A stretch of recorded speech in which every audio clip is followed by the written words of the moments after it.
See ya. Yeah. Welcome to the dance. You look tan. Is this my seat?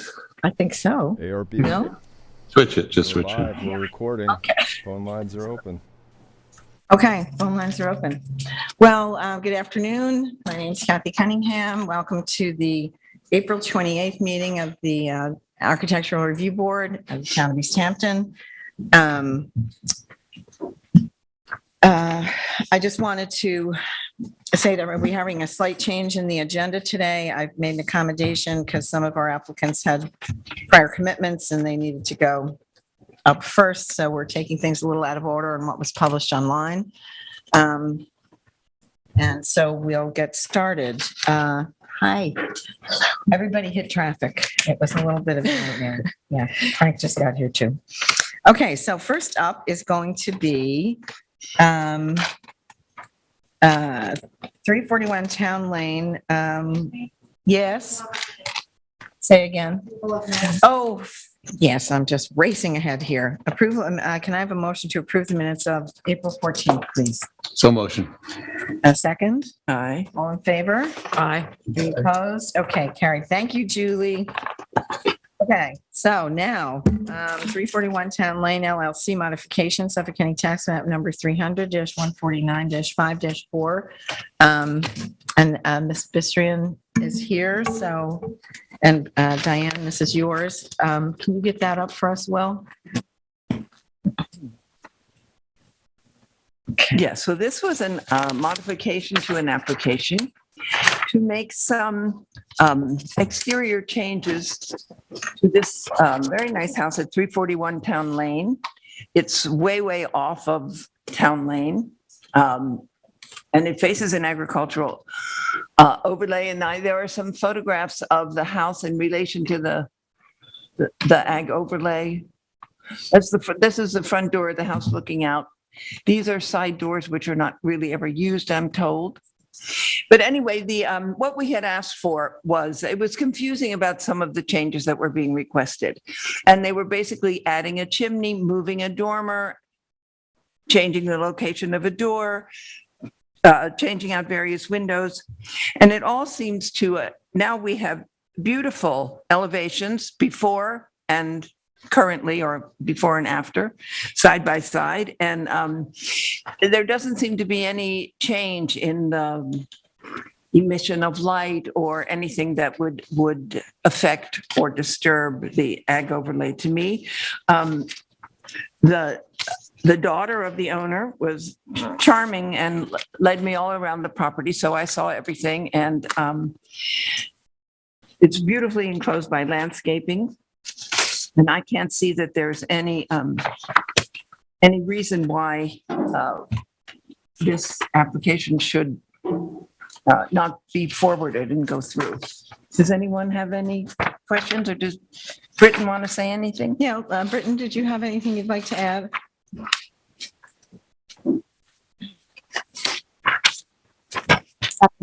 Chairwoman Cunningham, members of the board, Britton Bistrian for the applicant, 341 Town Lane LLC. I don't need to be sworn in, right? No, okay. Always get confused about which boards swear in, which ones don't. Thank you very much, first of all, for accommodating this. I had a schedule conflict, and I really appreciate this this evening or this afternoon. I don't really have much to add. I think when the board asked for the comparison elevations, I think that really sort of delineated the changes. There was no change to massing or structures or square footage. It was really moving chimneys, and it was all about, design development as the house came to be. The only just technicality I want to note is that this was also a request for the CO. We had two separate applications. One was for a driveway gate and one for the house. So I just want to make sure that that the resolution reflects both of those items. Well, I believe we closed the application on the gate. Because you could see that from there was a access issue before. So I just want to make sure, because that didn't precipitate a resolution. So I want to make sure that paperwork wise, we end up with that. Yeah, I think we're all on the same page now.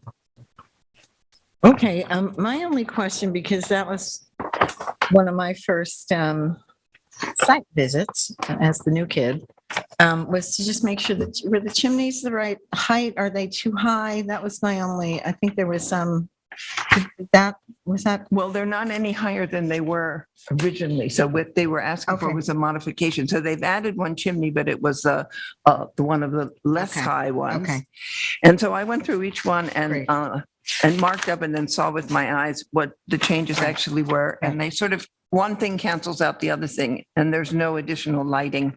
okay, So I see, I don't see any problems here. okay.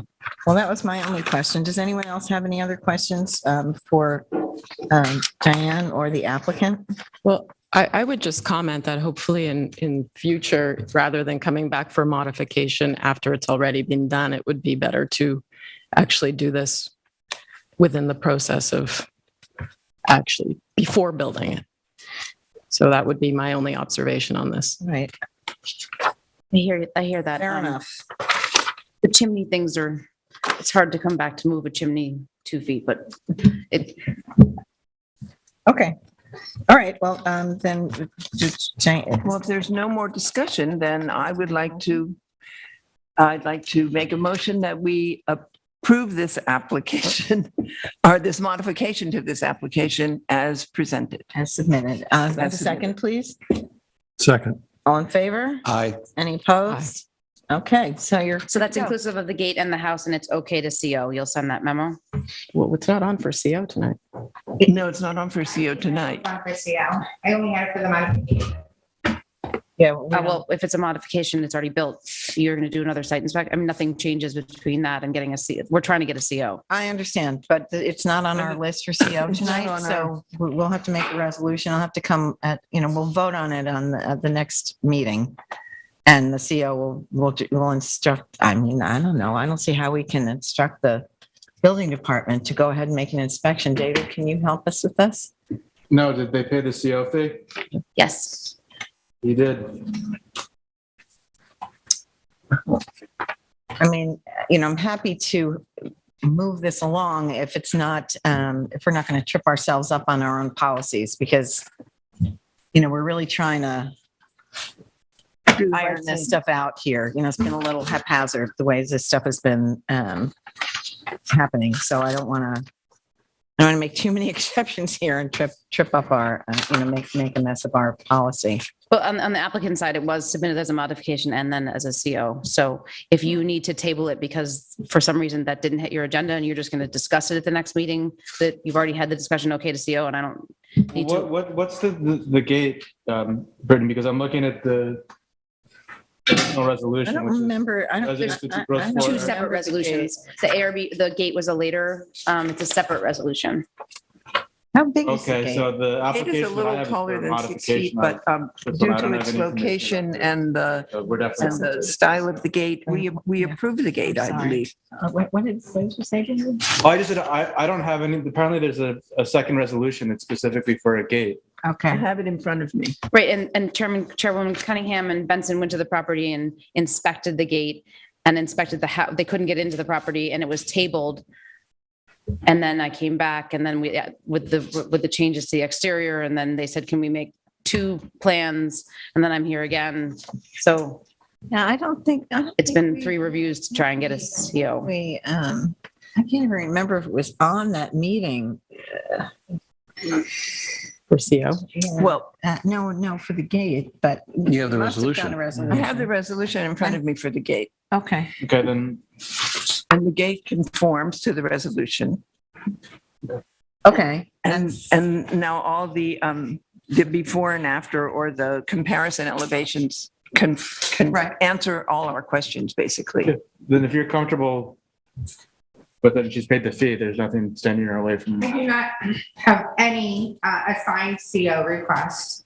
The cover letter says that they seek a CO. So she's requesting a CO. But is it our custom to have a receipt or a demonstration of the CO fee? This is new to me, so I don't. How do we, I mean, I'm taking your word for it, but in terms of the paperwork, how do we? Right, so how do I we- submitted it on the gate application and that's what precipitated the site visit and then So it's been I pending. can send, it's been pending for, Yeah, I waited since 4.5 February, I understand. months to get on the agenda. We submitted this in December. Yeah, the cover letter says we're currently seeking a certificate of occupancy on the parcel and wanted the board to weigh in on the minor construction design changes. Okay. So All right, so was it. let's just do it. Yeah, Okay. let's just Appreciate move it. Thank you. It's been, I know you're trying to work out new policies. It's one of the ones that fell in. No, this is, I mean, it's all part of this, like you're saying, it's one of the Procedure. ones that came before we had something figured out. So I'm happy to move What this was the along. date of the resolution for the gate, though? Diane has, Diane has it. I have it right here.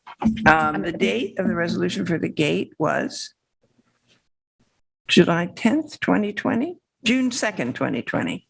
No, the survey is June 2nd, 2020. June 4th, 2020. It usually has the date right here. Should be right at the Well, the first date paragraph. on the thing, where's the what did I date? do with this? June 25th, 2020. June 25th, 2020. So that one is getting are they combined? Then if there's this resolution that you're seeking modification on from November 15th, 2019, and then the second one, It seems a little screwy. I think we need to table to figure it out. Sorry. Telling we install generator 6 foot 4 inch driveway gate with 6 foot and 10 inch post per ARB discussion dated 7/10/20. Install ground mounted solar panels. So I have something here that says 3/1/21 building permit for these things, This was very 2.5 baths, wine room, et cetera. So can I make as long as we can pass the resolution to approve the modification on the residents today, Mhm. at least that will be clean. And then I will meet with either David or Julie and we'll figure out if I mean, I we think. can be on for a I think CO it's next just- time. Yeah, I think it's just a matter of getting this all in the same document. We just don't seem to have that right now. So I don't think there's any resistance to. I have copies of everything that I submitted, so I'll pull that all together. I know it's been over the Okay. course of the last 17 months, probably. Yeah. Um, Okay. so I'll pull it together and meet with either David, but as long as we could pass the resolution on the House, know that we're complete with that. Yeah, I think we did that already. And that you We okayed approved to the see, you application. okayed to CEO the gate. We're Yes. just pending how we handle the modification. We'll go over the paperwork, just pass the resolution on the mod and then we'll. We figure did. it out. We Great. did. Yeah. Thank you. You're good. Okay. All right. Whew. Thanks. That Okay. was a Painful. brain scrambler. Okay. All right. So now we're on to the Ross Institute, Suffolk County Tax Net number 300-156-1-9.2. Esperanza, this is yours. Is the applicant present or representative for the applicant present? Yeah. Yeah. Yeah, That's I you. thought- I Oh, thought it okay. was Tara. Can you pull the microphone closer to you or? Sure. I can do that. Is that better? Okay. I just hate bumping it with the papers. It always makes a loud sound. Okay. So All right. So Tara, you're here. Esperanza, you're on. I'm on. I apologize. I do not have the actual application in my packet as a hard copy, so I will read from my notes. This is an application for constructing 3 paddle tennis courts The application. in the area of an existing tennis basketball court. Each paddle tennis court is 33 by 66 feet. That's 2,178 square feet each. And then they are each enclosed with a glass enclosure that measures 9.84 feet high. And portions of that enclosure go up to add 3.28 feet of height with some wire mesh area at the top. So the maximum height of the enclosure is 13.12 feet. I understand that the existing coverage is not changing. We're really just approving the enclosure. And I think my calculation is that it's a total of 594 linear feet and the maximum height at 13.12 feet. So that is it. And what does Tara have to say? 13 feet high. You summed it up pretty well, except this board is actually Padel. And I actually did look it up and Google it. It's from Mexico and it said paddle. So I'm really confused, but Well, doesn't there's matter. well, I've learned a lot about this over the course of this process, but there's like, all different, right? We've got pickleball, squash, racquetball, paddle tennis, padel. Padel is predominantly, I think it's predominantly European. And so hence the Raw School, right? They have tons of international students there. And basically they were finding that the existing basketball court, which was previously approved in the midst of all of the various playing courts, was highly underutilized. Basketball is usually done indoors. Padel is a sport that's increasing popularity here. They feel like it might serve some of their students better, as well as their summer camp. So what we're proposing to do is it's essentially restriping and refencing of an existing court. The property is 66 acres and it's right in the middle of the property. It's very secluded from the neighbors. You honestly wouldn't even know what goes on in this property unless you drive back there. But what it is it's 3 separate courts. And remember, Leona described it accurately in that they each have these glass walls and they're 9.84 feet high. And then that wire mesh is on top of them at 3.28 feet. And with padel, you play off of the glass. So it's similar to maybe It's squash and racquetball, right? squash and tennis combination. Yeah. So so you play off the walls. And how it's constructed, there's an existing concrete basketball court. They lay the turf on top of the basketball court, and then they put the glass walls for the enclosure around. So there's 3 separate ones. There's turf in between. There's no lighting. And that's basically the whole proposal. So I had a question because, I have the pictures here of the existing court, but on the survey, and maybe Will can pull that up, I couldn't figure it out. You're saying that these courts will actually occupy that entire space, but on the survey, it would seem to indicate that they're not occupying the entire space, that there's a portion that's... That's correct. Oh, okay. Yeah. So what's happening with the rest of that? It's turf. It's going to be turf. Yeah, Okay. I submitted a rendering. This. Yeah. So this is the whole basketball court, this whole green area. So the turf is here and in between the courts. Okay. And it's turf, like artificial turf? Yes, artificial on top of the existing concrete. And we went to the planning board, just so you know, we were at the planning board last night. They had no issues with it and they agreed to waive the public hearing. So they're putting our wrap-up memo on for May 11th, conditioned obviously on your approval. So. Okay. So what's the height of the existing fence? It's probably about the basketball same. court fence, it's about the same. And that fence is actually staying. That existing fence around the basketball court is Oh. not being removed. Oh.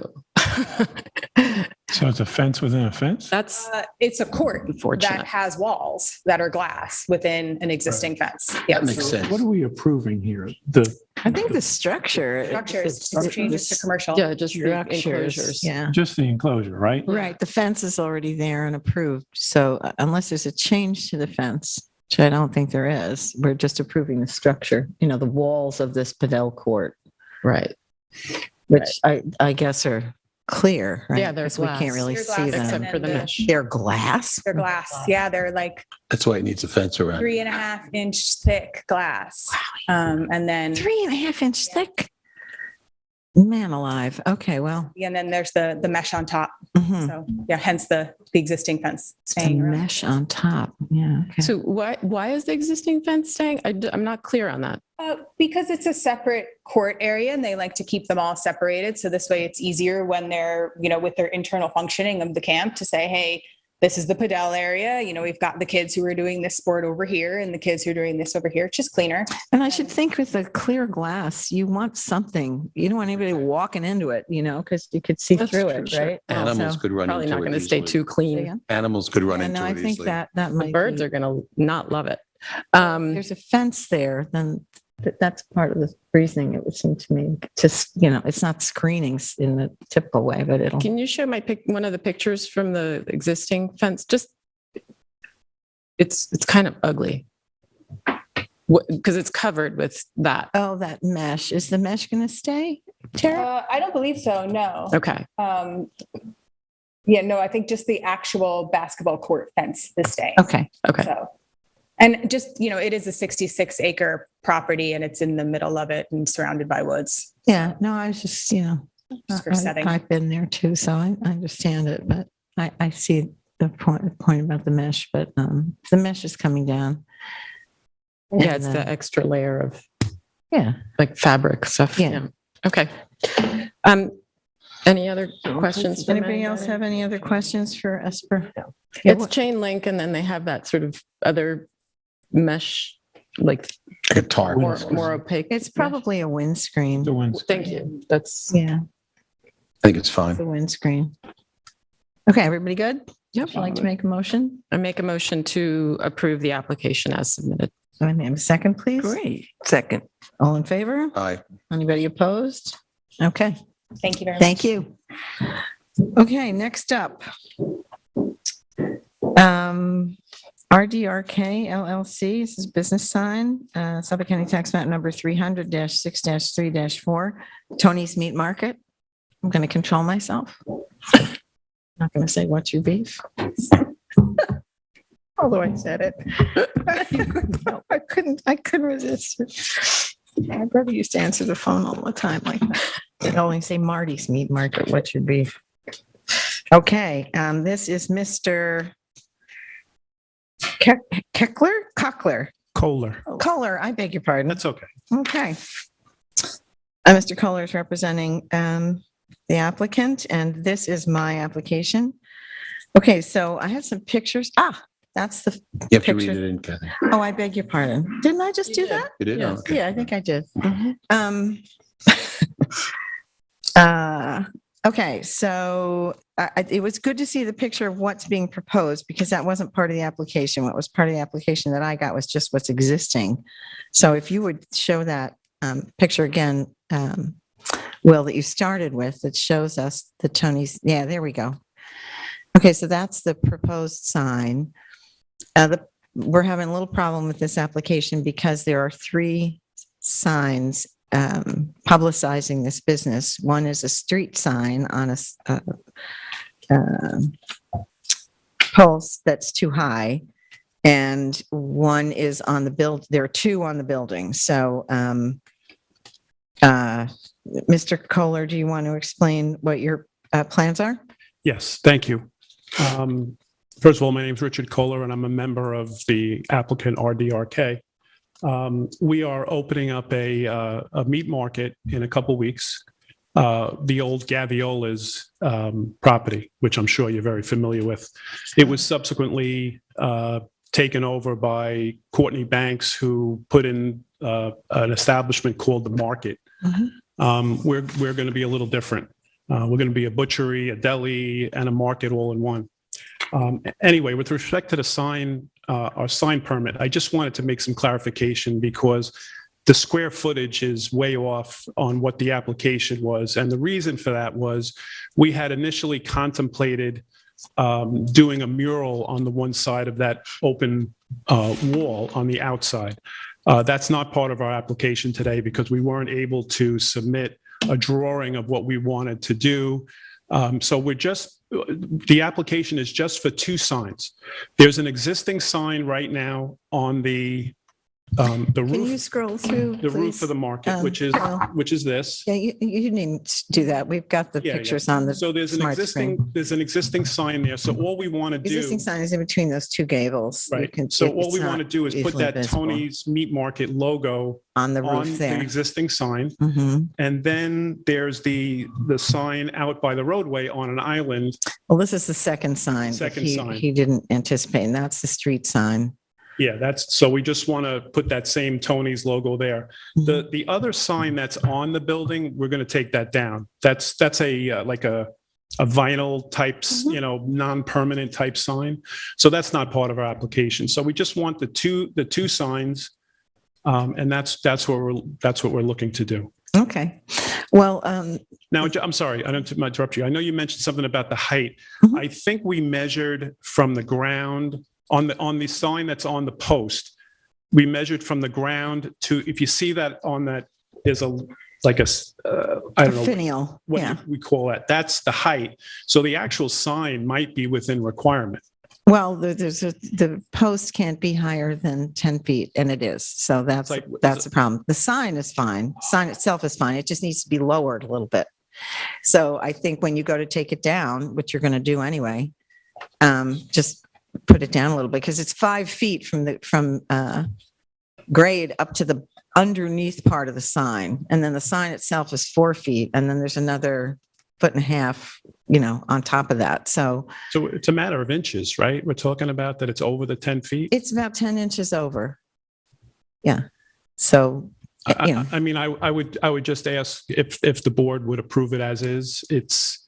I'm disinclined. Well, I don't think we can. I don't think we can. If it was an inch or two, yeah, but not 10 inches. Yeah. So we need to just make it lower, Yeah. which we can do. I think it's doable because you're going to be replacing the sign anyway. You're doing work on the sign anyway. Right.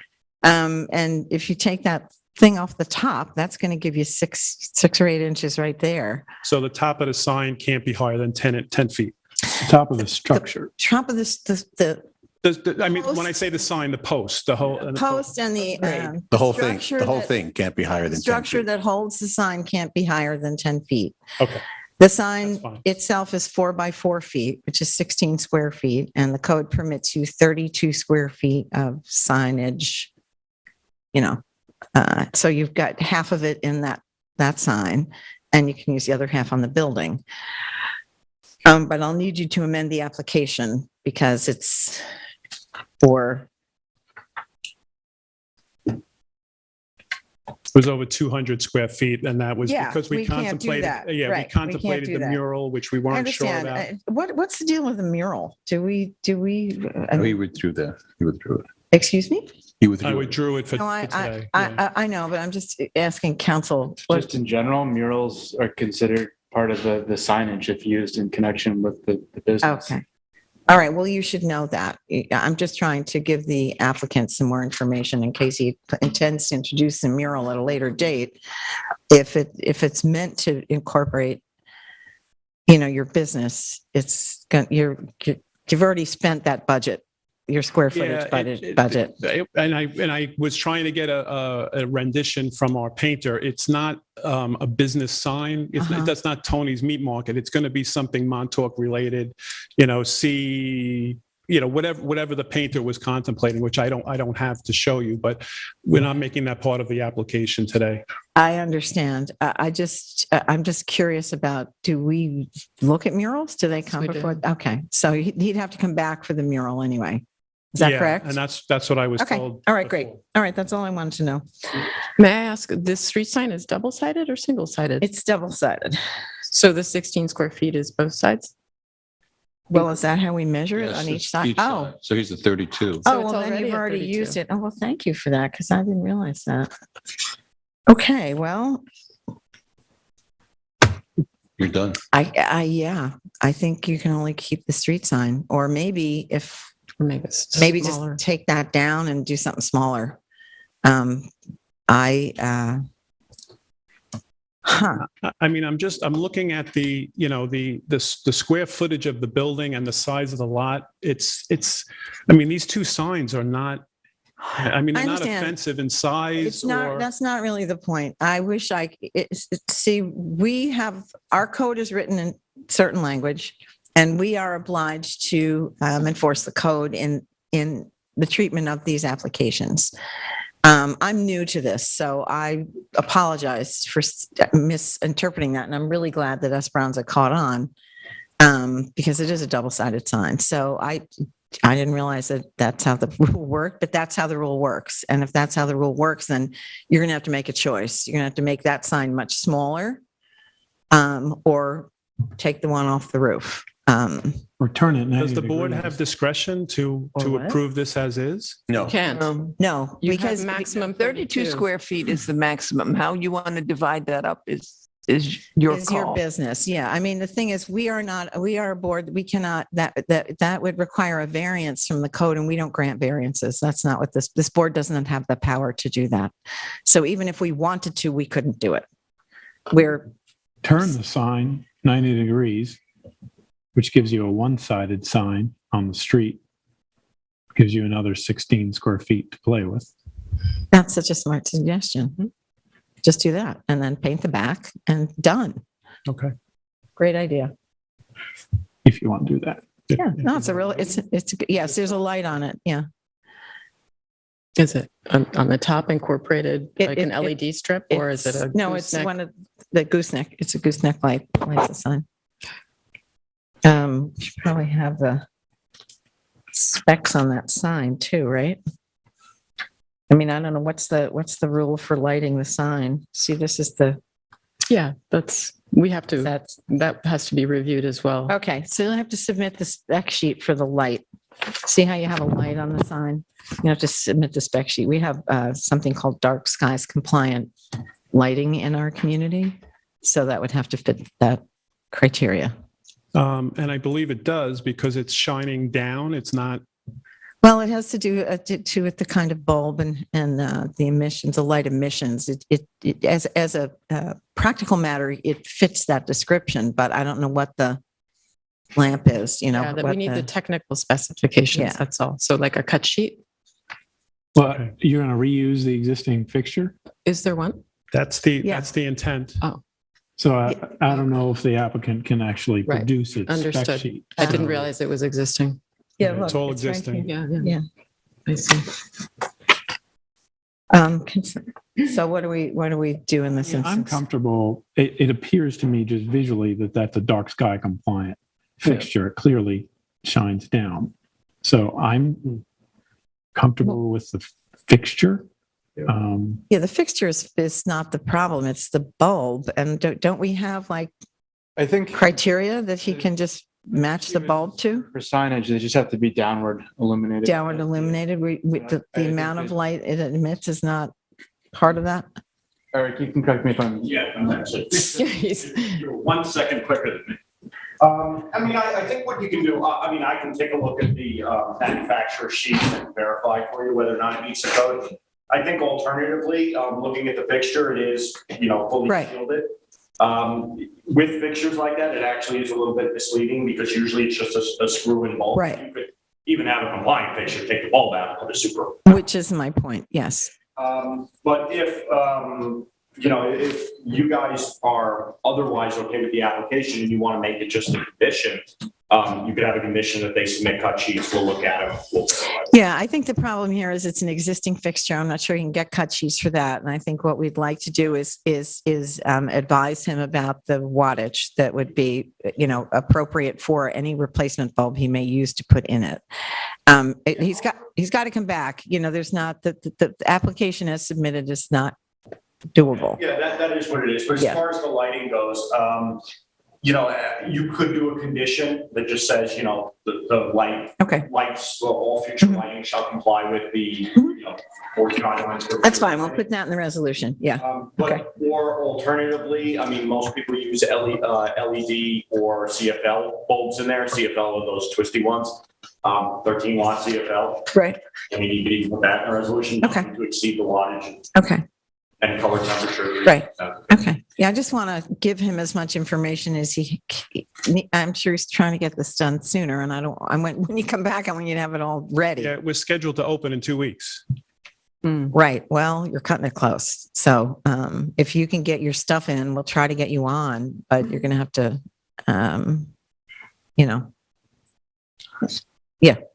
I mean, if it's a Make question haste. of whatever the wattage is, we can make sure that the wattage is. That's what I just said. Yes, we have criteria. And if you'll review the criteria and, make assurances to us that that is what you're going to do. You're going to withdraw the mural and you're going to tell us how you're going to position the sign so that you can fulfill the 32 square foot obligation, because presently you have 32 square feet in the hanging sign.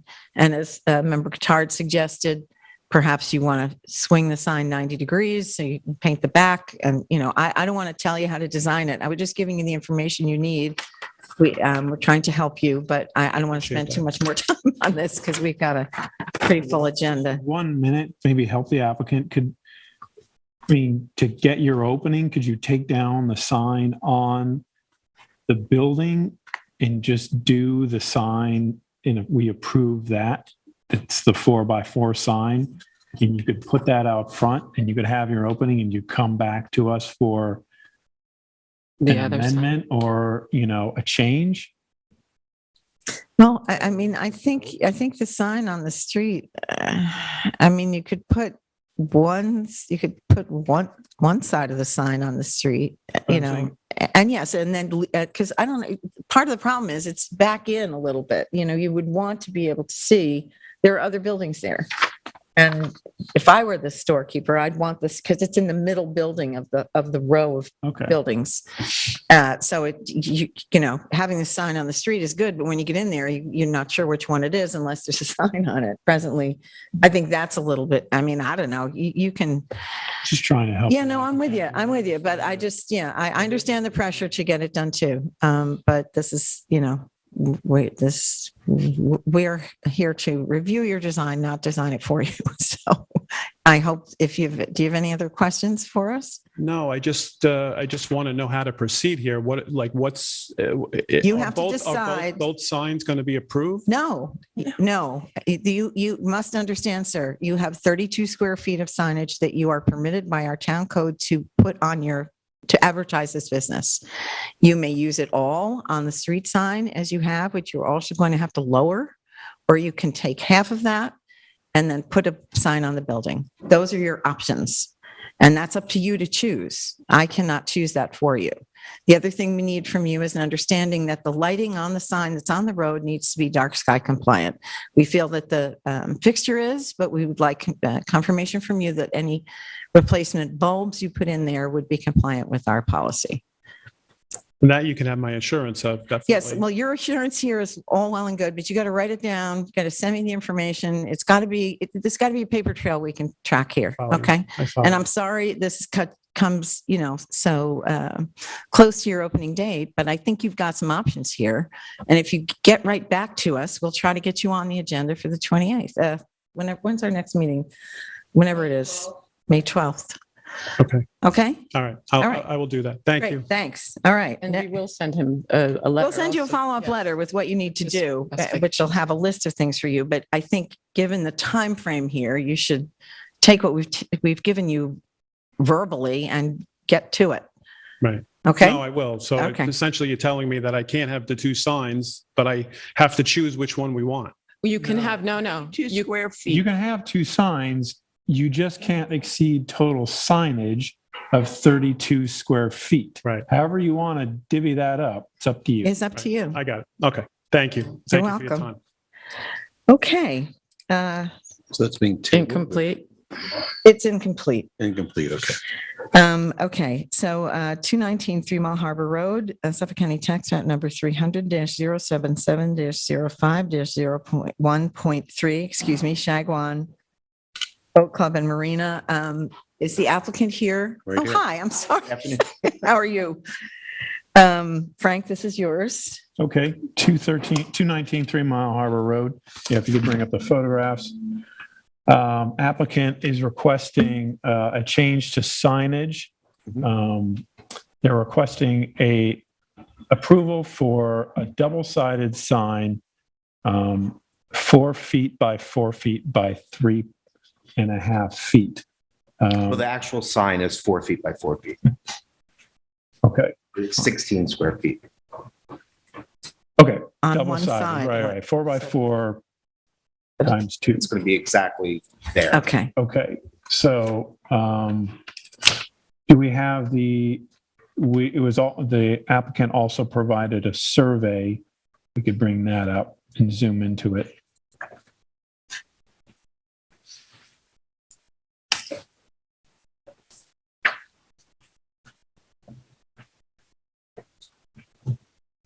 And to even summarize that before the survey comes up. It just states on the survey, the sort of an X mark that says sign. So I guess the first question the question to the applicant, are you just repainting the sign? Okay. So it's an existing sign. Existing Ocean Graph is going to take it, strip off the vinyl, paint it white, and then just put the new letters in. Black. Okay, so it's like a replacement in kind. It's exactly in kind. Okay. In the Okay. exact same spot. Are you putting Okay, so, because our comment was, that it doesn't put the location of the sign on the survey. However, it's clearly replacing what's in kind, Existing. just the graphic replacement. There's no change in structure, no change in lighting. There's no one. Okay. Can we go back to the photos? Can I just Sorry. ask a question while that's up? Yep. Oh, okay.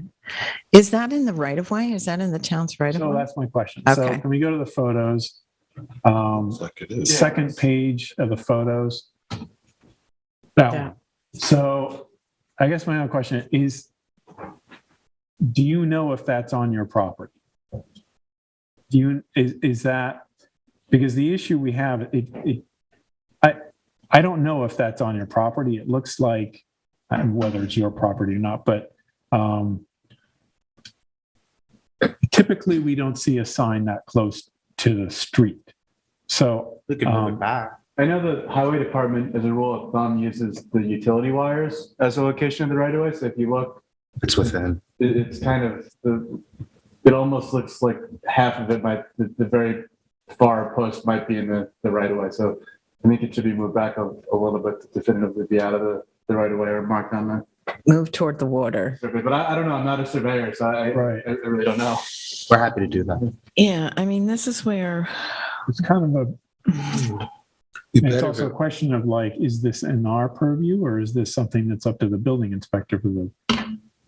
well, the thing is, we've been really trying to get, especially with regard to the right of way, we've been trying to make sure that these signs are depicted dimensionally on the survey, in such a way that we can make that determination, because we can't approve something that's in the right of way. We Or can't- outside the property line either. Right. Right.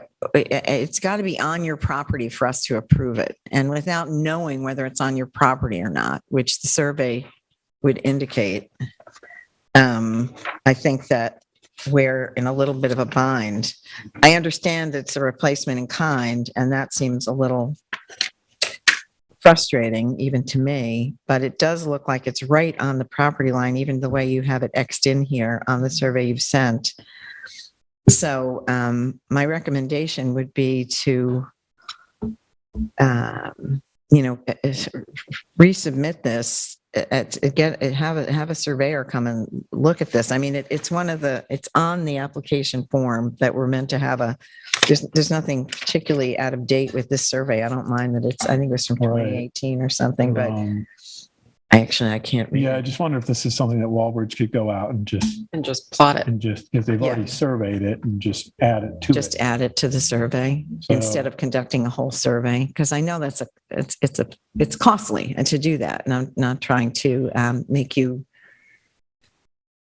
make this painful, but it can't be in the right of way, and we can't approve. We are unable to approve something that's not literally on your property, and if it's in the right of way. So we'll have to resubmit with this information. I'm really sorry, but Well, at least you've got the same name.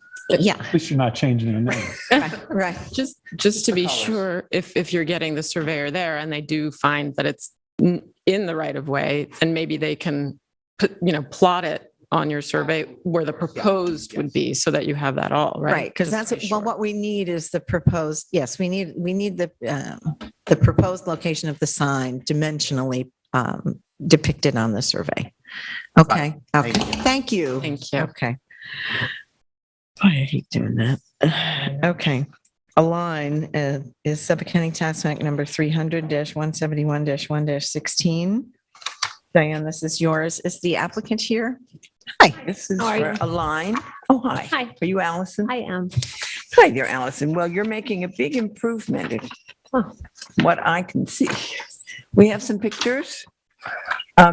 This is for a business that is, everyone knows where Rosie's and Inner Sleeve Records is on Main Street in Amagansett. Well, there's a little passageway between those two buildings. And at the end of that passageway exists now this, which you can see, this Barry's. And Allison is proposing to call her yoga studio Align and make a very clean sign that will eliminate those flags. And it looks to me like you're intending to paint the building, or? Yes, the landlord wants to repaint the facade, and then I kept the my sign within the parameters of the already existing sign just for ease of the transition. I think that the total signage is only 22 square feet. And can we see her proposal sign, that's included with the application? Just to clarify from the pre-meeting, I know that I said that I thought that the signs were on separate buildings. It's actually on one building. Can we find that, Will? Yeah, I got it. Oh, thank you. 10 feet by 24. If there's repainting of the facade though, does that not have to also come before us? And that's not part of this application, right? What? The Yes. repainting of the facade. Yeah, the commercial. So I think we could approve the signage as well, but then we need to come back for the. Okay, that's our sign. All right. Okay. There you go.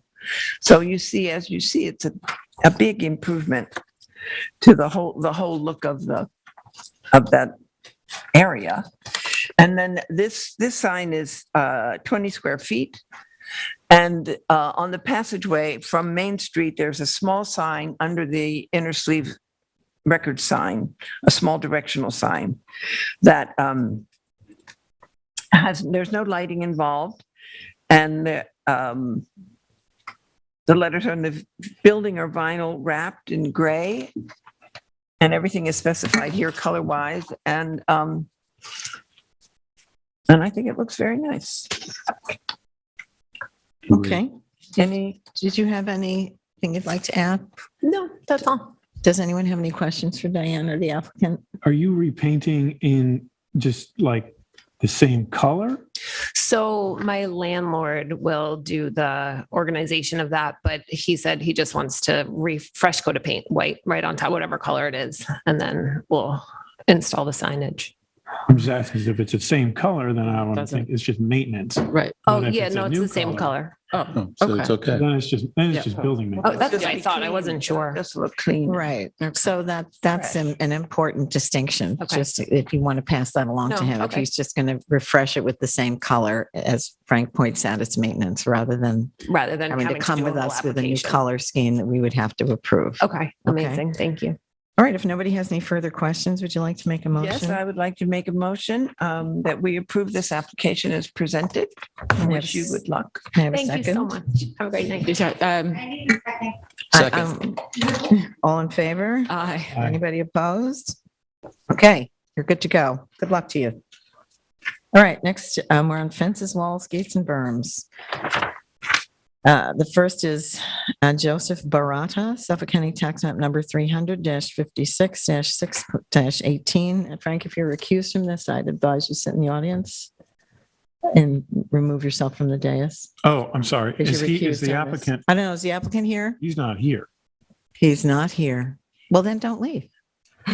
Stay right with us. Okay, then we'll skip that. Were we skipping it or tabling it? Why don't we just hold on, because maybe he'll show up and then we'll table it if we get out, because we did sort of reorganize the agenda and, he may have calculated on us going longer. And if not, we'll table it. Okay, number 6, Valerie Mnuchin, Suffolk County Tax Map number 300-197-7-5. Esperanza, this is yours. Yes. Is Ramon Chavez Martinez here, or the applicant, someone for the applicant? I don't see them. Boy, this is remarkable. I've never had this happen before. And no one's trying to call in. Yeah, correct? that was my question. Is anyone trying to call I in, think that there's a Zoom. Matt or Jason? We have no callers at this time. Okay. Huh, maybe it's just so nice out. They went We for a know walk. that Ramon Chavez. Yes, we do. Should be very, very prompt. I'm surprised by that, but hey, less is more. For number 7, 411 Town Lane LLC, Suffolk County Tax Map number 300-150-1-9.3. Is the applicant present? Yes. I'm sorry, we have two. Rick, is that you? Yes. And I'll just, this gentleman? Tim LaGuardia Design. sorry, we're on, what do you want? It's Town Lane? 411 Town Lane. Oh, sorry. Yeah, I know. I keep getting confused about it as well. Groundhog stand back up here. That really, yes, no fair. Okay. So I'm sorry, could you tell me your name again, Sure. please? Ian Hamback for the applicant with LaGuardia Design. Ian, could you spell your last name, please? Sure, it's Hanbach. Ian Hanback. Okay. Welcome, Mr. Hanback. Thank you. All right, so Chip. This is an application seeking approval for a massive driveway gate already built. The 3-acre wooded hillside property is at the very far end of Town Lane in the Stony Hill section. Owner seeks approval for a 6-foot-high mahogany gate set 110 feet off Town Lane. This is a sliding gate measuring 24 feet long, made up of 1-inch vertical slats and 1-inch spacers. Application states that the gate is 15 feet wide, but there's an adjacent part of it that's 9 feet more, so the total is 24 feet. The driveway itself is 14 feet wide. The gate measures 6 feet to 6 feet 2 off grade, and the post it slides into is 6 feet 2 tall. There is no fencing on either side of this gate, so it is just a driveway gate that blocks the driveway. The property is newly built and for sale. Owner was cited for overclearing in 2019 with a stop work order, and it has a revegetation plan on file.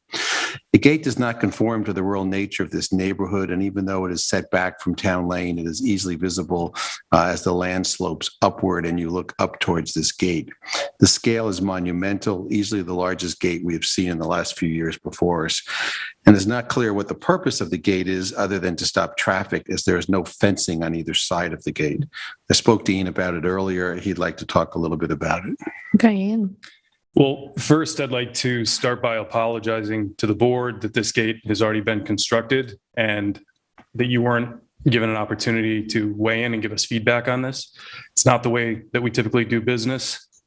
We came into the project halfway, as Member Ray noted.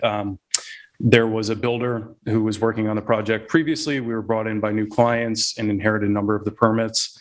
In transferring some of those over, it was our own oversight that resulted in this being built without your review. We respect your time. We know that you volunteer. We respect your feedback. We would never do this without your feedback. It was an honest mistake, and so we do apologize for that. To give you the context of the gate, it is a sliding gate. Typically, these sliding gates have fencing on either side. They complete an enclosure. On this particular gate, it's really just a security gate on the driveway. Throughout the course of construction and after the clients had started to spend some time there, they noted that a number of people were driving up the driveway, and the nature of that driveway puts people right at their front door. So this was really meant to deter that. There's a number of houses that are served through easements on this parcel. And so whether it was by confusion or people just interested in the project, they were coming right up to their house. And so that presented a security issue. So this gate was just really intended to cover that driveway and prevent somebody from driving into the property. As I noted before, there are typically fences that engage the sides of the posts, and that would prevent somebody from engaging the mechanisms on a slide gate.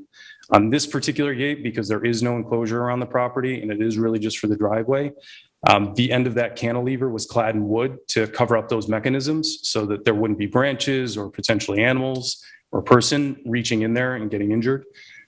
Those pieces of cladding could certainly be taken off so that the clad part of the gate is only 15 feet as noted. That cantilever is essential to the drive chain mechanism, but it doesn't need to be clad, so that could be adjusted. Again, based on the timeline of completion on this project, the area in front of this gate has not been planted. As I mentioned to Member Ray, that plant material is coming in the next 2 weeks. Just horticulturally, it hasn't been available yet. This gate was completed in the winter. So there is going to be shrubbery that covers up the front of that gate, so that it really frames in just the driveway portion that will soften the impact of it. Other than that, I'm open to any questions you have. Do we have any more photos? See some of the other photos I took? Yeah. Yeah, and Will, we jump in here? Sure. Will has some information to add. Yeah, let me pull up the survey because that'll make this sort of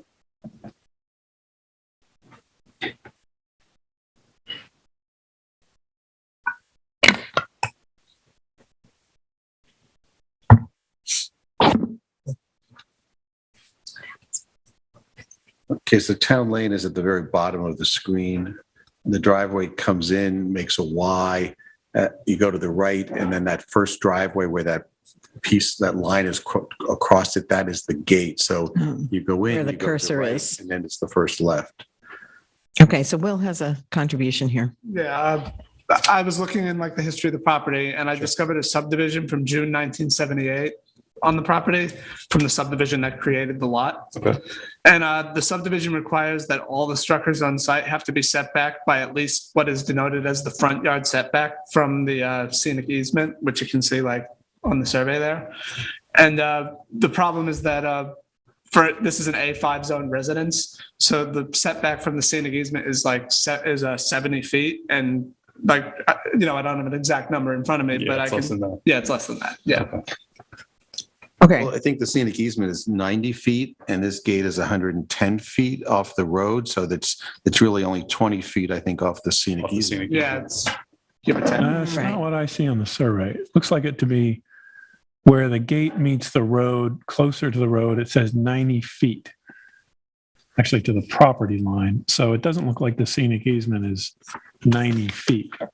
Yeah, the dimension. Right, but the dimension on the survey from the gate to the property line appears to be 90 feet. All right. That says 90 feet, correct? Oh, it's 90 feet to the gate from the Yes. street. To the gate. Right, and the scenic easement is 48 feet. is So it's what, gotta be 70? feet. It's Yeah, gotta be 70 feet from the line of the scenic easement. right, So it's not, it doesn't which comport. it's not. Yeah, it's probably only 40, 42. More like, Yeah. exactly. Yeah, so you'll have to move it. And moving it. And So Moving it, redesign it. Couldn't improve it if it was in violation of the subdivision. Yeah, All right, so yeah, we can't. Let's look at the gate itself because it's Yeah. we're going to have issues with it. Yeah. Well, I want to ask about that. So you said that it's one of the most monumental gates you've seen, but it's 6 feet high and It's 24 feet long. It's just wide. It has a wing Wide. to it that covers the mechanical equipment, but it's all part of the sliding mechanism. understood, but I mean, one could also argue that there is a gate. Can we see the pictures of the gate and a again if you have a fence, chance, Will, and please? This doesn't have a fence. This doesn't continue to a 6 foot high fence. So, I mean, based on the limited photos I've seen, it actually is less intrusive than a 6 foot high fence running across the entire lot. So I mean, But we wouldn't have a solid, this almost, This is like a solid this is like a fence. solid I- 24-foot long gate. I can't see it. Let's see some of the other ones, Will. It's hard with the reflection. Yeah. Is that, can you see it? Is that it in the back? I think that's one of the driveways that go off to the other But property. is that it? Sort of in, oops. Yes. Yeah, that's it. Okay. There's more, Will. And it's 24 So feet long there's and the it rolls in and out like a Right. sliding glass door. Okay. So that's the gate in total. So that is one of the largest gates we've ever seen. And it has, and it's completely wooden. There's no slats. It's a wooden slat, a 1 inch space, a 1 inch. I wooden see. slat. Okay. So it's not very transparent. Yeah. But it looks deep. Yeah, Does it's like a does it- box, no? Well, it's got depth to it. Yeah. It's, yeah, it's a metal frame. And then the slatting increment is equal to the gap. So it's technically 50% transparent because the gaps are equal to the solid portion. So you do see through it.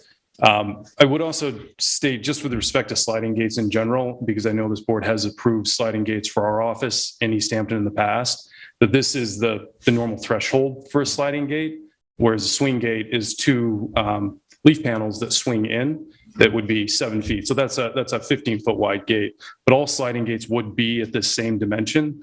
The real difference, I think, on this one, and this is what I was speaking to before, is that cantilever, which is not clad, in this case is clad.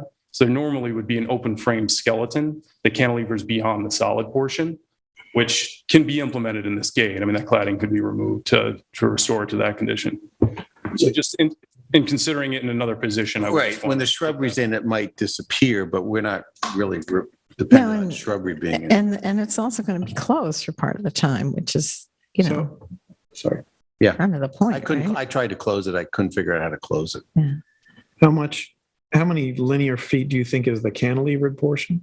I can give you that dimension. Well, this is 24 and it's meant to be 15. The gate's 15 feet long or It's 24? supposed to be 15 feet wide. Yeah, so it'd be a 9-foot cantilever because it's got to offset the weight of the solid portion, which is standard. This looks like a wall. Well, yeah, it kind of is a wall.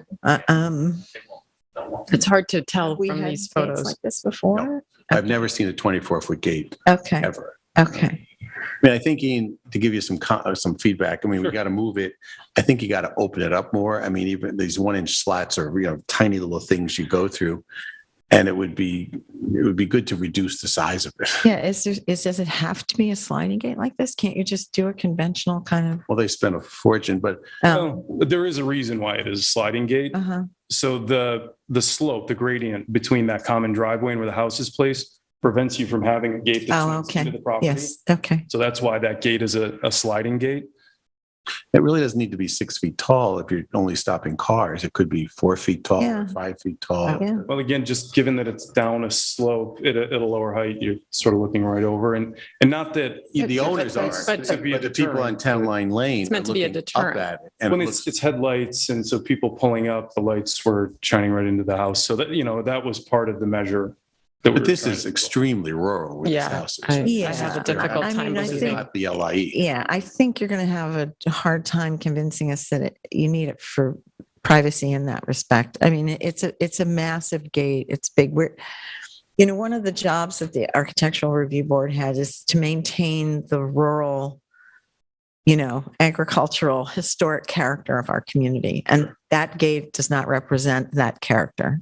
So I think you understand that. We're not trying to say don't put any gates up, but you got to work with us on this one. So, and I don't think for the purposes of blocking cars, which is what you said originally, Yeah, was it's the point. driveway.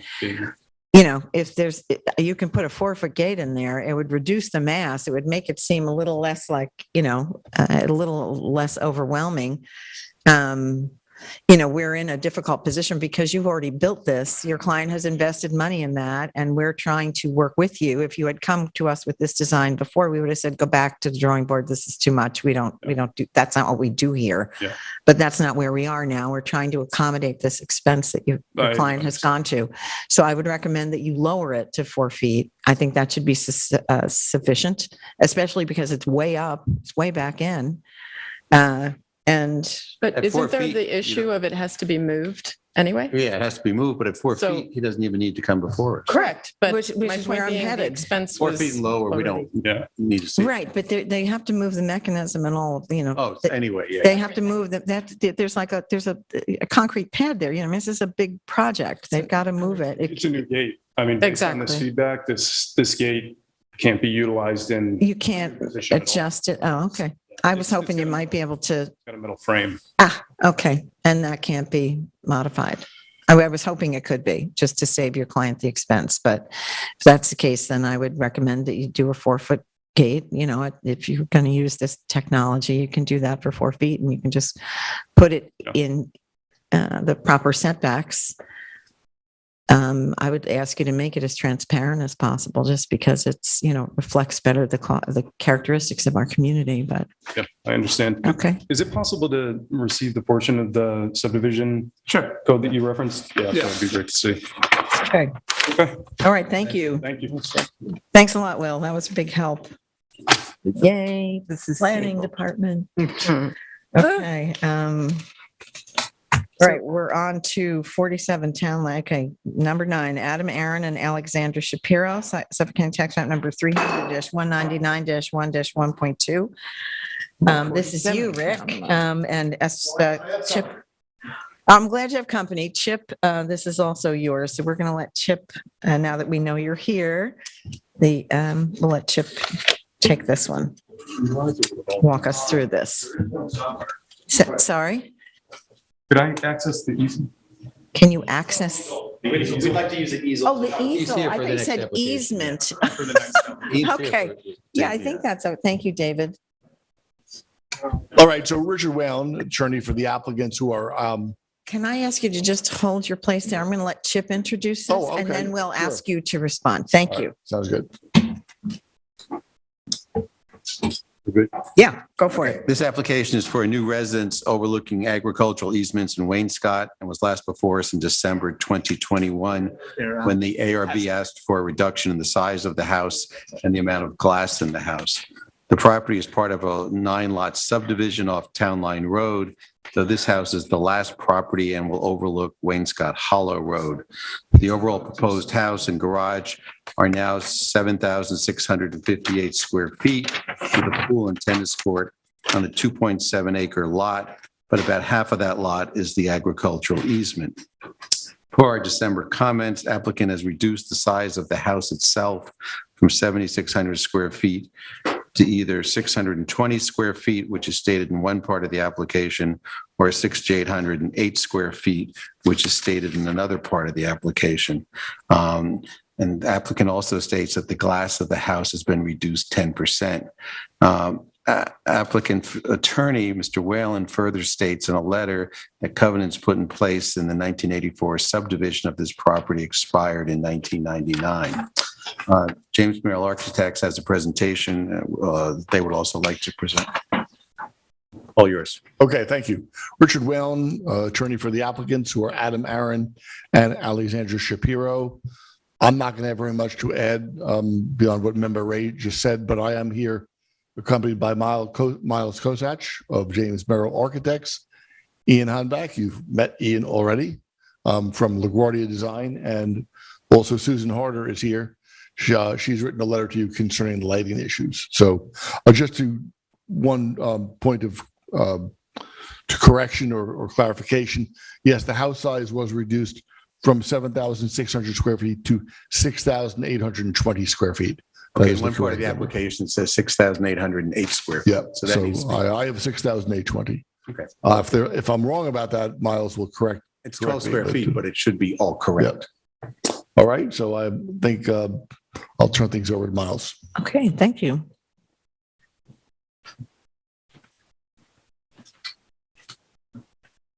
Thank you, Rick. My name is Miles Kozach. I'm the project lead for James Merrill Architects. Welcome.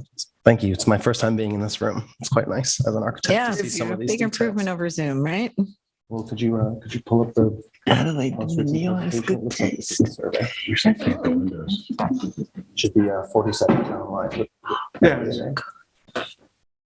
Presentation. Yeah, it's a visual presentation too. Oh, yeah, it's true. Okay. Oh, yeah. This money. Thank you so much. Thank you for the opportunity to present this project to the board. This is our second submission for this house, and our updated design and additional presentation materials reflect the board's concerns from our original hearing on December 23rd, 2021. I have a little outline of the design changes in our cover letter, but I'll go over it quickly. Based on the board's comments, we have reduced the overall square footage of the house from 7,658 square feet to 6,820 square feet for an overall reduction of over 10%. That's 10.9%. In turn, the glass frontage has also been reduced by over 10%. These were two of the main concerns from the board from our previous presentation. Included in this presentation are updated images of the project's exterior, as well as a landscape study, including a site section and dark sky compliant exterior lighting plan as requested. Let's go to the next slide.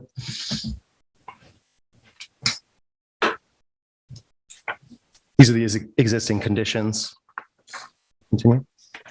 Well, let's just look at, okay, so to the right, there's the agricultural easement where the straight line marks it, and then the house is to the left. Yes, precisely. So the agricultural easement takes up about 45% of the site. When designing this house, we made a critical decision to take advantage of that ag overlay, leaving it undisturbed and utilizing it as an existing vegetation buffer that provides a dense barrier for light, sound, and visuals of the house from the primary public view, which is from Wainscott Hollow Road. You see this to the right. We put this in the beginning of the presentation because we wanted to speak to the lengths at which we considered the dark sky compliancy of our lighting plan. Susan Harder was nice enough to be here today to field any questions. She's a professional in the for the We know dark sky Susan. code. Great. Yeah. She Yay, needs no Susan. introduction. Thank you for that. Tripped up a little bit. Can we go to the next slide? These are showing the two fixtures that are represented in our design plan. LaGuardia Design has done extensive research on the existing conditions of the site. Like I said, one of the most important things was to respect what's existing. The site section, which comes up later, will be shown to prove that this land is very unlikely to ever be used as agricultural land. There is a steep slope, which makes it difficult for that use and purpose. So we've decided to essentially keep it exactly the same. Go next. Speaking to the building's materials, this was one of the core parts of our presentation last time. We really wanted to make sure that if the barn vernacular is something that we study as architects who work out here. A lot of the times the clients don't want to live in a single structure with four walls. What we decided to do here was do research on the materials and use naturally weathering cedar boards, red cedar, for the roof shingles, which is a 5.5-inch exposure, very typical for all of the wainscot houses in this area, and then both vertical and horizontal boards for the exterior. We're also using wood windows. We have a company, we've decided to go with dynamic fenestration. They have a window that has no metal pieces, so it's going to be exposed wood, and it will weather together with the house. Interesting. These are our building elevations. You can see here, I didn't run the number for the square footage of the glass, but that was our primary concern, to reduce this larger area in the center. You can see these darker shadows show points where there's actually an overhang, which again would help disperse the lighting from the interior of the house. But this is my first time seeing this, but that whole wall is glass. Is that what you're telling me? That whole elevation is glass? In the center? May I point to the image? Yeah, please do. These are glass, Okay, and these here are glass. okay, This is a portion of the building that's pulled out with solid on either side, Okay. as well as this. okay, So good. this is the east elevation. It's Okay. our primary elevation. And that's the part that faces the ag reserve land. That's correct. Precisely. Okay. We'll go to the next. Thanks, Will. This is basically a diagram on the site showing the places where we've decided to take renderings. This is really the core of our presentation. We know that the two-dimensional drawings can sort of record what we like to look at as architects, but these 3D images are really how the board makes their decision. So there were a number of things that we considered in this. This is the site section. We show here essentially almost to Town Line Road, which is the access to the private shared drive, how the house is actually accessed by the clients. Then we show the 45% of the site that is the ag reserve sloping downwards over 20 feet to Wainscott Hollow Road. The next couple images don't really need a description, but I'd like you to let me know if you want to see anything over again. We have about 7 or 8. One thing that the board specifically asked for last time was a sanitized version of these images where the landscape design, which was thought to obscure the design of the house, was actually removed digitally. So each one of these views, you have the design intent together with the landscape, and then a version without. That's helpful. So we're looking at the pool and the tennis court area? Yeah. Yes, so that was I remember us speaking about this. There is a particular image of the rear yard. You can continue to cycle. There's a particular image of the rear yard where we had partially obscured part of the landscape design with the tennis court, which has a wall around it of a living wall, if you will. That'll be this next one here. Just one more. We can keep going. Excuse me, I forgot how much work we had done on this. Almost there.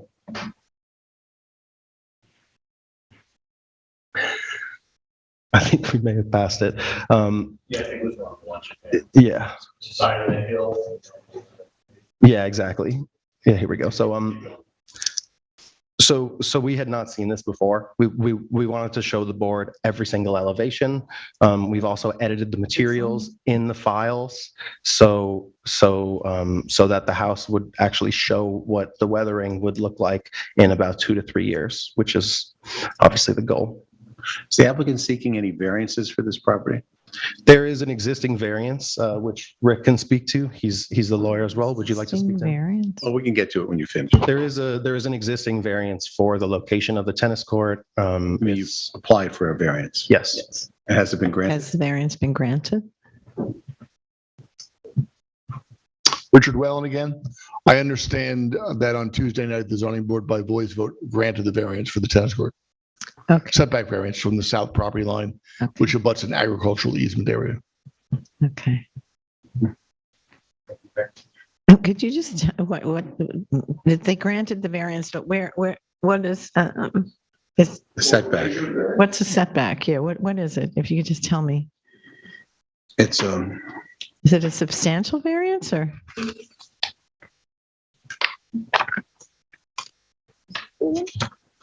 So to the south of the property is the rear yard of Lot 9, or 55 Town Line Road. It's a 9-acre parcel. And the required setback, I believe, is a required setback from a residential property would be 50 feet. Okay. So we sort of variance to be 30 feet from the property line. And again, I didn't see the zoning board decision on Tuesday night, but I understand secondhand that the vote was to grant the variance. Okay.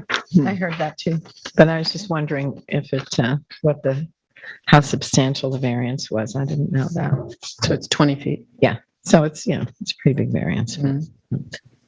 Okay. Please continue. So the last 2 slides of the project after the images, which we can definitely go look at, again, if anyone has any questions, are just the specification sheets for a special type of glass that was specified by Ms. Harder. And we plan on using every technique possible, and we've included that in this presentation to be dark sky compliant to set a new standard with this house. Well, that sounds great. It's really wonderful. Did you have anything further that you want to add? I'm sorry? Did you have anything further you'd like to add? That's the whole presentation. Okay. Susan, did you want to address the board? I'm sorry, Rick, did you have something more that you wanted to say? Okay. Thanks for clarifying the variance stuff. Hi. I just wanted to say that it would be nice if all the big houses, big and small, had such sensitive lighting. And they did the Bega, which is the fixture that they're using. They actually have an amber light source. It's LED, which we can't refer to as bulbs because they're diodes, but it's a much better for flora, fauna, and for being able to see at night. So I think it's, quite lovely that way. It's a big house, but the lighting is done as sensitively as possible. Okay, thank you. Does anyone have any questions for the applicant? So the glazing reduces the typical emittance by about how much light emittance? Miles has that information. Just curious, everything in this specification sheet here is from the manufacturer. But sort of in a layman's term, it sounds like that glass you're using reduces the emittance of light from the interior. Yeah, I can speak to that a bit. And so I'm just curious, is there a percentage or something? Energy compliant, what would normally be approved for glazing like this, a house, this would be what, a 20%, 30%, 50% reduction in emittance? To be a little more scientific, there are glasses that are now marketed called blue blockers. The reason that they exist is because the spectrum of light is perceived differently by animals and humans. And the bluer it is, the worse it is for the retina and for the environment. This particular type of glass has a blue blocking additive that allows it to remove some of the blue light that is included in the full spectrum of the interior lights. So it works in a similar way where if you made glasses out of this material, you would do less damage to your eyes staring at a computer screen. I think that's the best I can do in terms of layman's terms. Okay, but I understand your question, Frank, and I don't think we know that. Yeah, it's not tinted a percentage as you would typically think car windows. It's the way that the glass is actually created that changes the way that the light passes through it. It actually shifts the spectrum to the warm spectrum, reduces the overall amount of light. That's really interesting. It'd be good to, we should have a little seminar on that.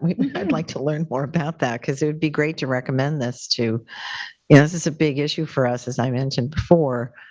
This is our job is to, preserve the character, both agricultural, historic, and, community character of our town. And, lighting in these big agricultural overlay properties when these large homes come in is, it's a feature of that landscape that didn't exist when it's empty. So having sensitively lighted buildings is a real step forward, and I would applaud your efforts. I think that's great.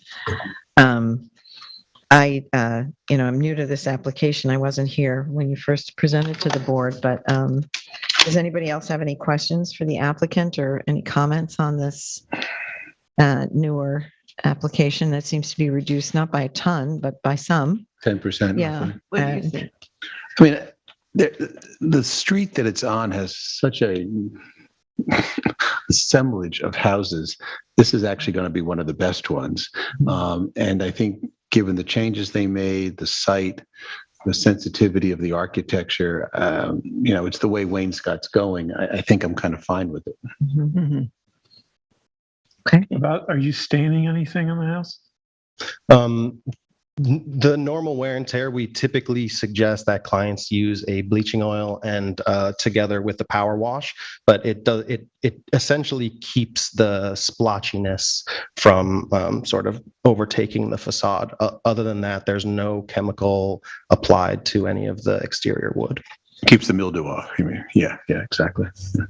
Sure, because I've dealt with this on a project recently where the wooden windows and doors, to get it a warranty, it had to be stained. So, and then we had to go through all these stain samples.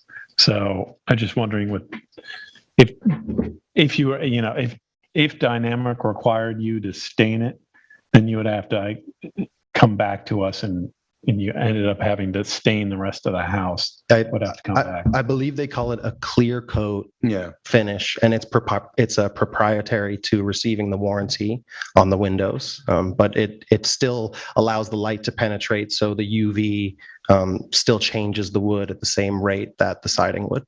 Yeah, I'm just saying if you came across during the project, we have to stain it, then you would have to come back for the color of the windows. The windows, and you may want to end up staining the rest of the siding. So, but I think you know that. So,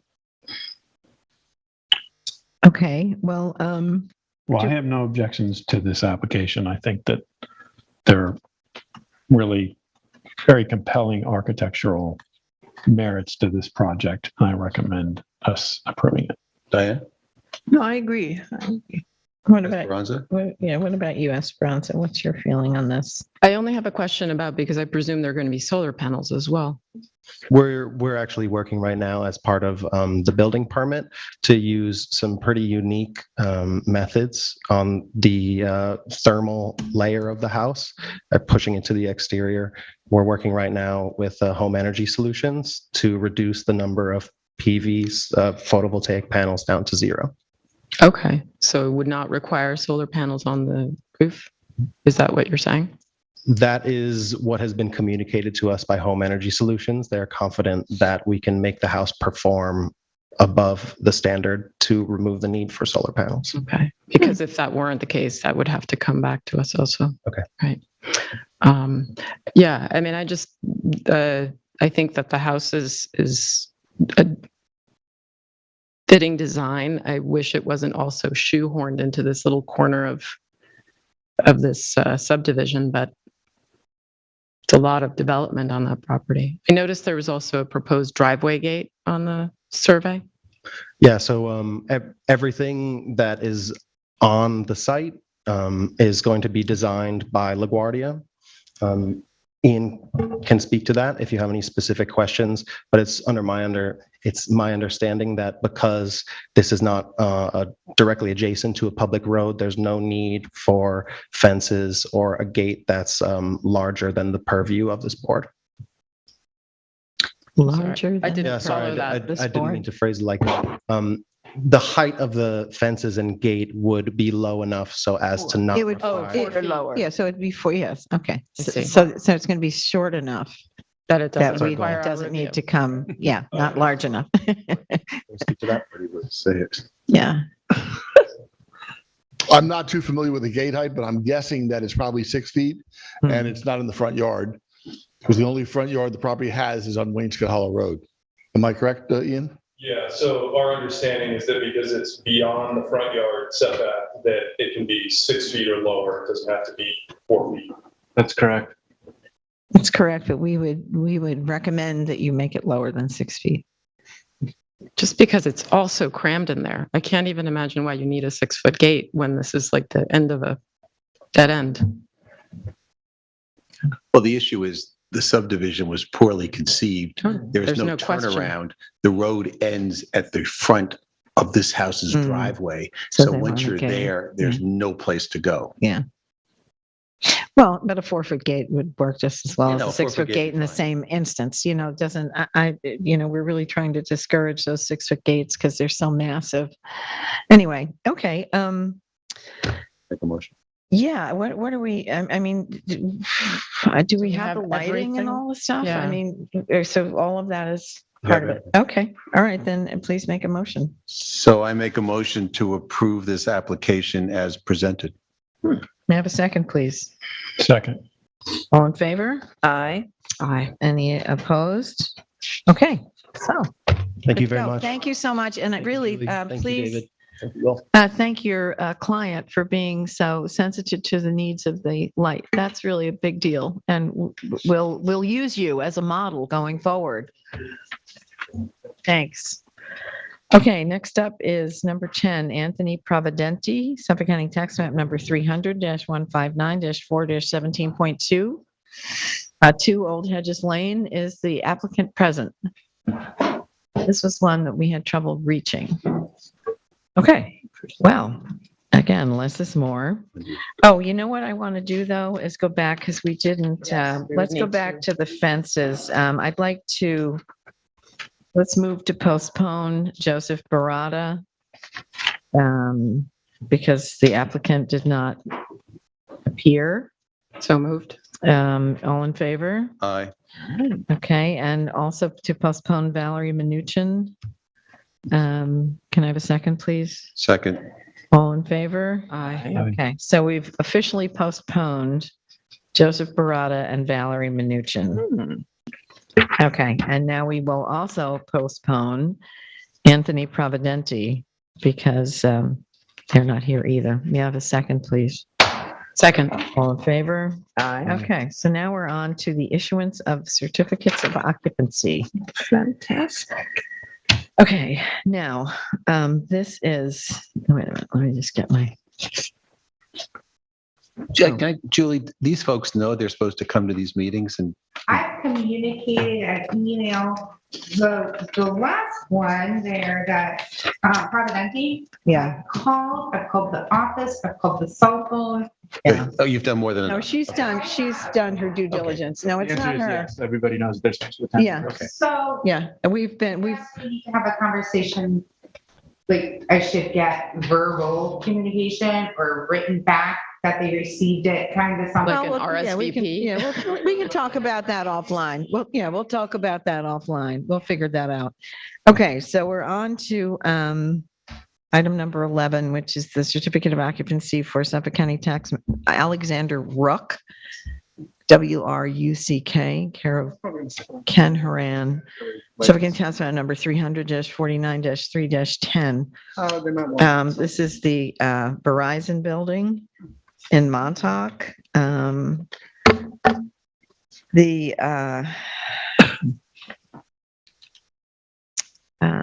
The certificate of occupancy seems to be to conclude that the opening made to supply cooling to the data equipment and the air conditioning unit currently serving the space needed to be replaced and installed.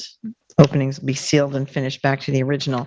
So I took some photos. I wasn't sure what the story was with this one. But it's all done. Can I have the photos, please?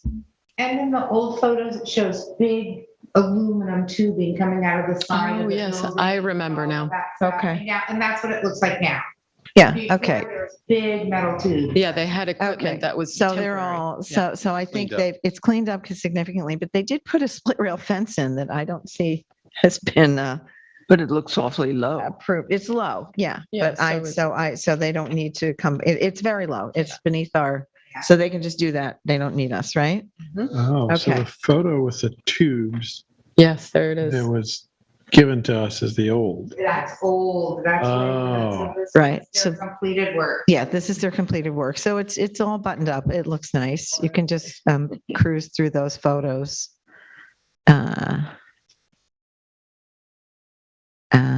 I just took some pictures of the fence because I wasn't sure what the deal was with that, but those are the, various elevations. Okay. So I think it's fine.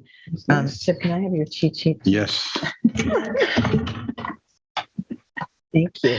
So I would like to make a motion to approve this application for request for a certificate of occupancy and instruct staff to notify the building department that this is ready for C of O. Thank you, sir. I may need it again. So I'll second that. All in favor? Aye. Any opposed? Okay. So next up is Christopher R. Miller, Suffolk County Tax Map number 300-113-2-6.3. Esperanza, this is yours. Yes, so this, excuse me one moment, let me get that. The resolution for this property dates to November 2019, and it indicated the board approved 8-foot black wire fencing, as indicated on the approved survey, with 2.5-inch diameter black inline 8-foot posts. Also approved were 2 8-foot high by 14-foot wide wooden framed gates with farm wire fencing affixed, as indicated on the approved survey. What I did go out there. Everything seems to be totally in compliance. I did note with the paperwork that I requested from Julie from the original submission that, in fact, the set of 2 access gates on the north side, which is this photograph that we're looking at right now, with a combined width of 14 feet, that is mentioned in the resolution, is only for that north side gate, whereas the south side or the left side of the house was indicated by the applicant as a 3-foot wide access gate, which it is. And I'm sorry, I do not have a picture of it, but I can say that it is. And all of it is at 8 feet. It's really actually kind of a hilly topography, and I measured in various spots and it's all accurate. Do not look at that picture because that's just of the ground. That's fire.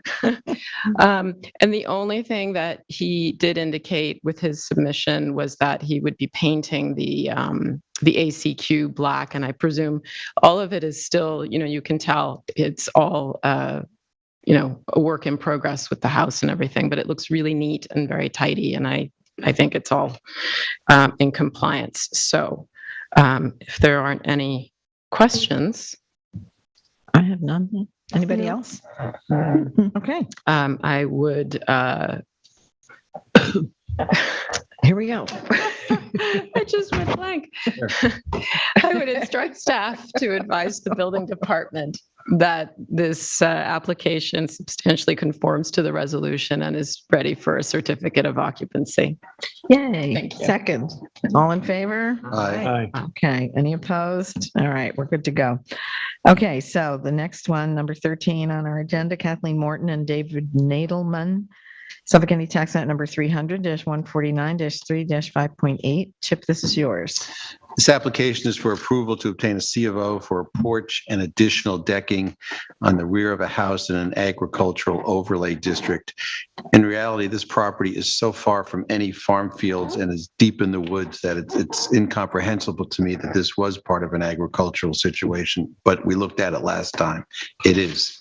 In June 2021, ARB approved the addition of a small screen porch and a smaller amount of decking across the back of the house to connect to an existing decking. New construction was not to exceed 296 square feet. New decking was not to be built in cedar. In reality, this was all beautifully executed in very nice mahogany. New porch was to be 18.6 by 13. As built, it's a little bit less. It's 14 by 11. It's total approved decking for the back of the house is 380 square feet, new and old. They have a total of less, about 371 square feet. So they're a little under their decking. The measurements don't line up perfectly from when I'm looking at the new and the old. But in any sense, it's nicely executed. It's less than what they could have built out. I see no reason not to approve this application. That's the porch. The decking, there was a joiner deck to the left of the porch, and the existing deck was to the far left. The driveway gates were from a previous world, and that was the house before the porch and the decking was put in. Okay. Anybody have any questions for Chip? Okay. I make a motion to approve this application for a request for a certificate of occupancy and to instruct staff to notify the building department this is ready for a C of O. Second. All in favor? Aye. Aye. Any opposed? Okay, so we're carried. The next is Alan Cohen, Suffolk County Tax Map number 300-196-1-11.2. This one is mine. It's relatively complex, and I want to apologize to Katie Osiki because I was supposed to get back to her, but I didn't. I went and looked at the property. Can you pull my photos up, please, Will? They've had several extensions here, and I guess everything has been, per resolution. But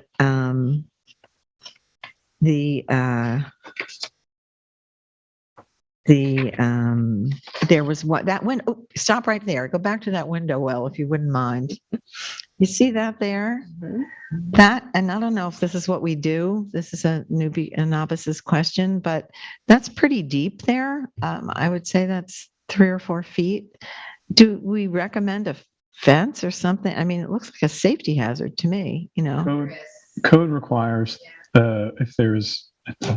if it's more than 30 inches, if it's 30 inches or less, you don't need a fall barrier. If it's more than 30 inches, code does require that there's a fall barrier. Okay. Like a, okay. I think when the building department goes out to issue the CO, they would catch that. They would catch it. Okay. Well, I just, I thought part of what we were doing here is to that's a good flag that, so that they can, because that's the only thing that it seemed to me. Everything else seemed to comport with the, various resolutions because it was back before the board for several modifications. It's nicely done. If you could just scroll through the photos, thanks, Will. Again, this was, they have copper. You can't really see it unless you kind of roll it, but enlarge it. But there's copper roofs over those little, the dormers out of that. Yeah, thank you. That northerly intersection there. Anyway, it's nicely done. It's big. The windows look good. I think it came out nicely. And it comports in every way that I can see to the resolutions that we've adopted. So does anyone have any questions? We've looked at this a couple times. Okay. All right. Then I make a motion to approve this application for a request for a certificate of occupancy and instruct staff to notify the building department that this is ready for a CO. May I have a second, please? Second. All in favor? Aye. Aye. Any opposed? Okay. We're rocking and rolling. Okay, so item 15, Catherine and Michael Malika, Suffolk County Tax Map number 300-102-5-9. It's 20 Wolf Way. Diane, this is yours. Yes. This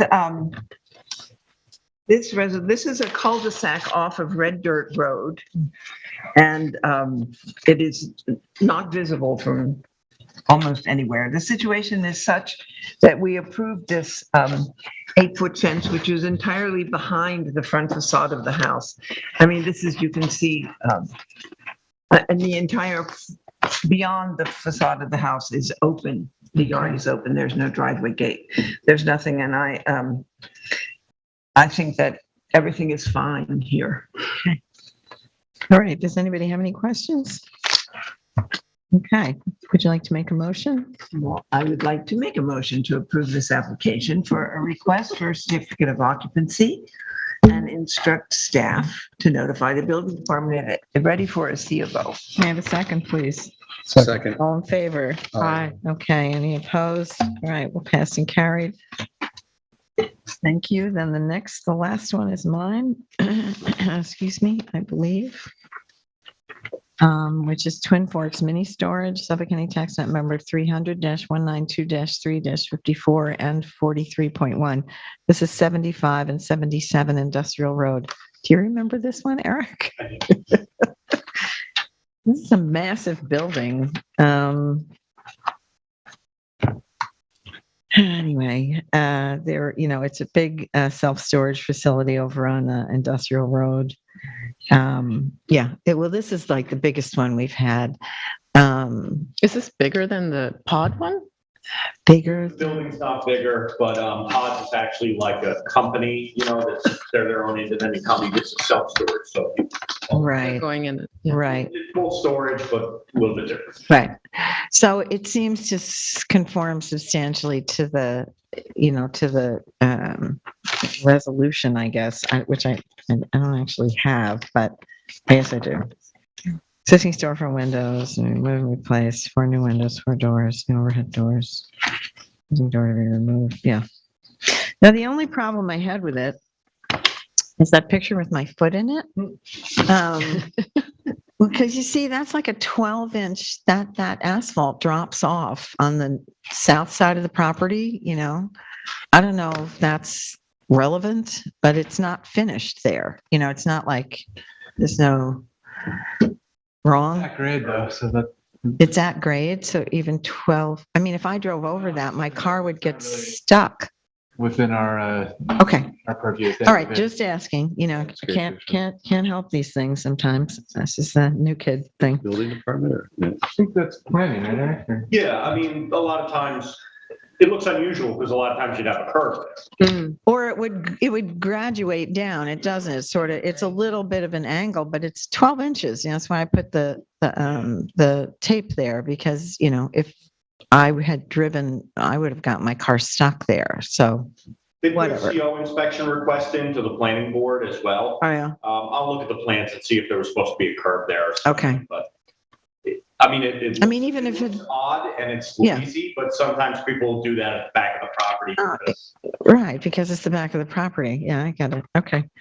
All right, well then, I think I'd like to make a motion to approve this application for a request for a certificate of occupancy and instruct staff to notify the building department that this is ready for C of O.